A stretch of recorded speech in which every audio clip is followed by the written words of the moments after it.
If you are someone who wants to enter the post-production world as a film or video editor, you will definitely have some questions. What editing software should I learn or use? What is the industry standard software to learn to get a job in this day and age? In this video, I will share about my personal observations within the industry, particularly in the Singapore context, and a lot of this will be based on my personal experience as a professional video editor for over 10 years. I've worked on commercial and corporate projects, social media content for both external clients as well as my own content, as some of you may already know, and also for long-form TV shows. Although for that kind of projects, I've actually been out of touch for about 2.5 years until very recently. For a long time in my editing career, up until about 3 years ago, I had been hyper-focused on the high-end film and TV market, as that was where I wanted to go when I first started out. In fact, one of the things that I wanted to tick off my bucket list was to edit a theatrical feature. Sadly, even though I have helped a filmmaker master a DCP for his film's festival screening, more on DCPs later, I still actually haven't officially edited a theatrical feature. Maybe that opportunity will still come.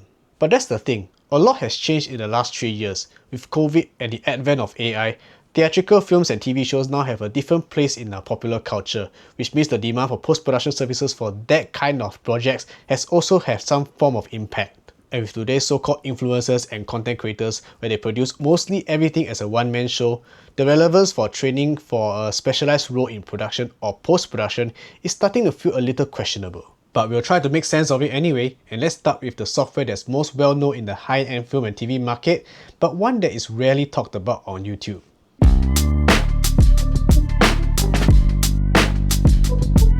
Avid Media Composer has been the king of high-end film and TV post-production since its inception in the early 90s, and is still dominant in Hollywood and our local broadcaster MediaCorp. But its market share has been on the decline outside of the traditional broadcaster and production companies, and that's because of its high barrier of entry in both its cost and its ease of use. It's not easy to use for beginners, or even for editors who have years of prior experience in other editing software like Premiere. Believe me, I've been there.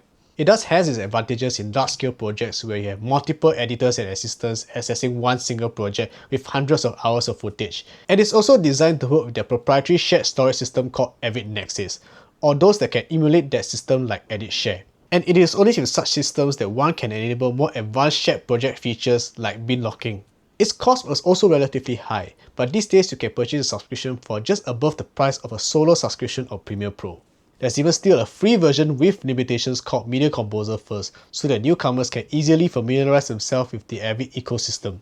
For the longest time, Avid actually had the option of a perpetual license for Media Composer, and I myself actually purchased one such license for almost $2,000 when I first started this business 5 years ago, as I wanted my post house to be Avid ready. I mean, look, I even bought a couple of Avid keyboards so you can get an idea of how committed I was to Avid back then. Sadly, it's an option they do not offer anymore, and because of that, as well as the reduced demand, since the start of 2022, I also no longer continued my paid annual support and upgrade for my license. With more cost-efficient alternatives out there, and with traditional film and TV no longer being the dominant force of the media market, there's very little practical reason to learn Avid Media Composer today. But if you still want to work for a TV broadcaster or a traditional film and TV production house, or even Hollywood, then you still at least have to learn some basics of Media Composer. I have made a video exploring an old free version of Avid, which is still relevant as the interface is still pretty much the same from 20 years ago. And in that video, I also recommended a YouTube channel that focuses on modern Avid tutorials, so you can check them out if you want to in the description below.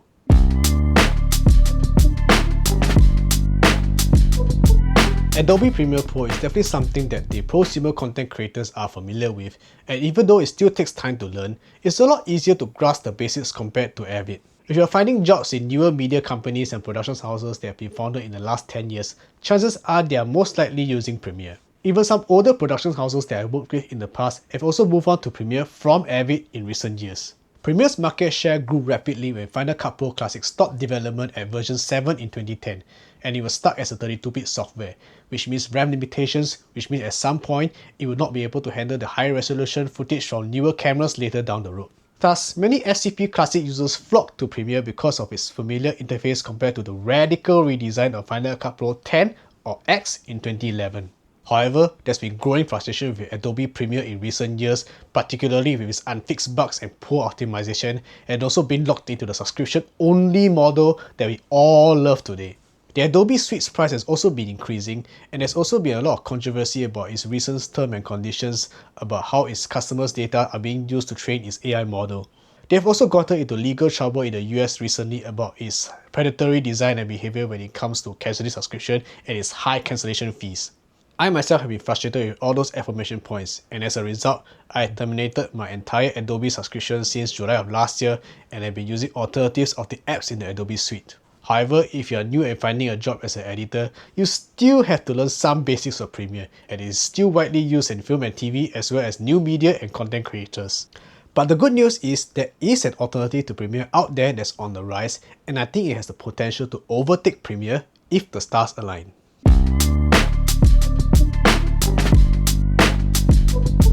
For a long time, DaVinci Resolve has been known in the film and TV market as the color grading software and not much else. But in recent years, ever since Blackmagic acquired Resolve, they have added and made many tweaks to the software, such as adding Fairlight for advanced audio editing, Fusion for graphics and VFX, as well as improving the cutting tools in the edit page, and even introducing a new cut page for edits with faster turnarounds. It's also a very versatile finishing tool, and you can even use it to master digital cinema packages, or DCPs, for a film's final playback in the movie theatre. And fun fact, Resolve is actually the main tool that we use here at Gut Post to master basic DCPs. It is also the main editing tool that we use here at EGP ever since we ended our Adobe subscription, and I personally feel that the cutting tools are actually good enough for modern film and TV.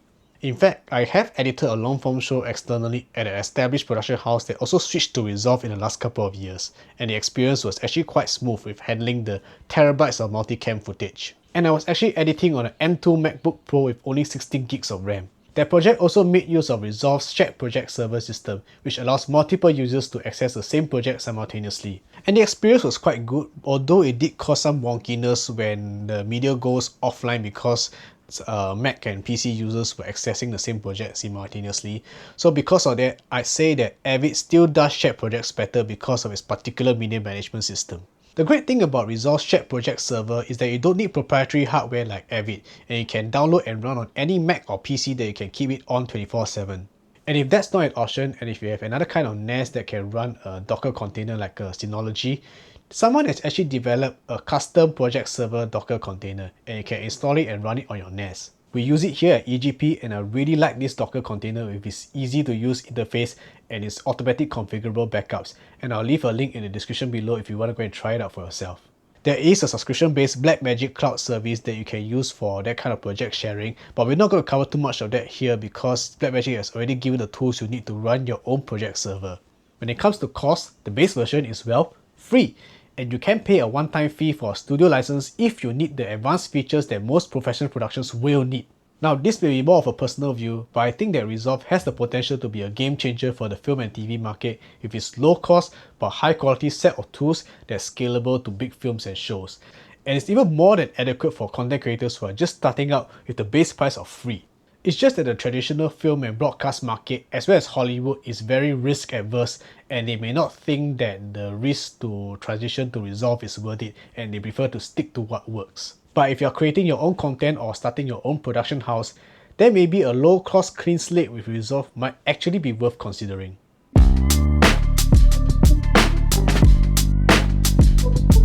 For Final Cut Pro, it's important to understand the difference between the modern FCP or FCP-X and FCP7, also known as FCP Classic. I myself have used FCP7 professionally for TV projects before switching to Premiere and Avid, and I have used the modern FCP-X update for a few projects, but that was 8 years ago and I haven't used much of it since then, even though I do have an FCP-X license that came with my M1 Mac Mini. You'll be surprised at how long people have stuck with SCP-7, and I know a production house that used SCP-7 until as late as 2019. These users also probably stuck with older versions of macOS, as all macOS versions since Catalina no longer supports 32-bit programs, which means FCP7 too. Back then, FCP was the cheaper alternative to Avid, and that's how it stole quite a bit of Avid's market share in the early 2000s. But the newer FCP-X has not penetrated much of the professional media market, mainly because of its dramatically revamped interface that alienated a lot of classic users, as well as its lack of multi-user collaboration features, very important for pro users, and as I mentioned, those pro users already have moved on to Premiere or back to Avid. From my observation, I rarely see any job posting that requires SCP-X experience, so I wouldn't consider it wise if you want to get a job as an editor and you only learnt SCP-X. But that shouldn't stop you if you are starting out as a solo content creator. In fact, if that's the case, use whatever works for you. The real catch is that of all the editing software you mentioned so far, this is the only one that is not multi-platform and you will need a Mac to use it.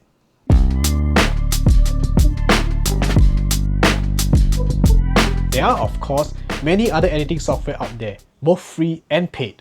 One that I can briefly talk about is CapCut, as I do train school students on how to use it as one of my side gigs. But outside of learning it so that I can teach students on how to use it, I actually don't use much of it myself, as I realized that it can get a bit sneaky with its paid features and even stops you from exporting your video if you accidentally use a paid feature. But I will concede that some of its functions like chroma keying are actually quite powerful and easy to use compared to other free options. I have seen a few job postings that require CapCut knowledge, but I think you have a better chance at breaking into the pro market by learning Resolve or Premiere.